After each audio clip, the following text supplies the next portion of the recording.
क्या कभी आपने यह विचार किया है कि जिन कठिन दिनों को आप अपने जीवन का सबसे बुरा समय मानते हैं, वही भविष्य में आपके लिए सबसे बड़ा वरदान साबित हो सकते हैं?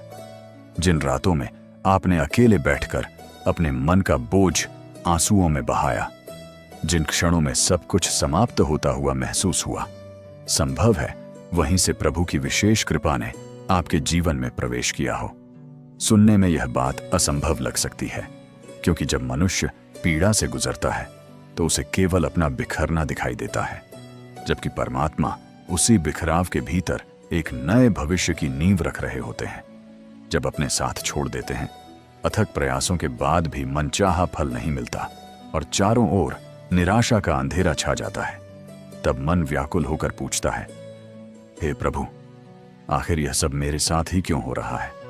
यह प्रश्न नया नहीं है। हर युग में असंख्य भक्तों के हृदय से यही पुकार निकली है। किंतु सत्य यह है कि ईश्वर की कार्यशैली मनुष्य की समझ से कहीं अधिक गहरी होती है। जब वे किसी को ऊंचाइयों तक ले जाना चाहते हैं, तो पहले उसके भीतर छिपी कमजोरियों को मिटाते हैं।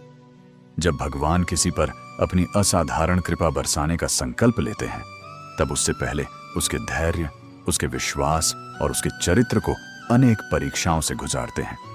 जैसे आग में तपकर ही सोना अपनी असली चमक पाता है, वैसे ही संघर्षों से गुजरकर ही मनुष्य महान बनता है।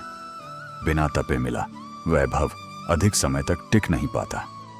यदि इतिहास के पन्ने पलटकर देखें तो पाएंगे कि जिन्होंने संसार को नई प्रेरणा दी, जिन्होंने अपने अटल विश्वास से असंभव को संभव कर दिखाया और जिन्होंने मानवता के मार्ग को प्रकाशित किया, उनके जीवन की शुरुआत सुख सुविधाओं से नहीं बल्कि कठिन संघर्षों से हुई थी। उन्होंने अपमान सहा, अकेलापन झेला और अनगिनत बाधाओं का सामना किया,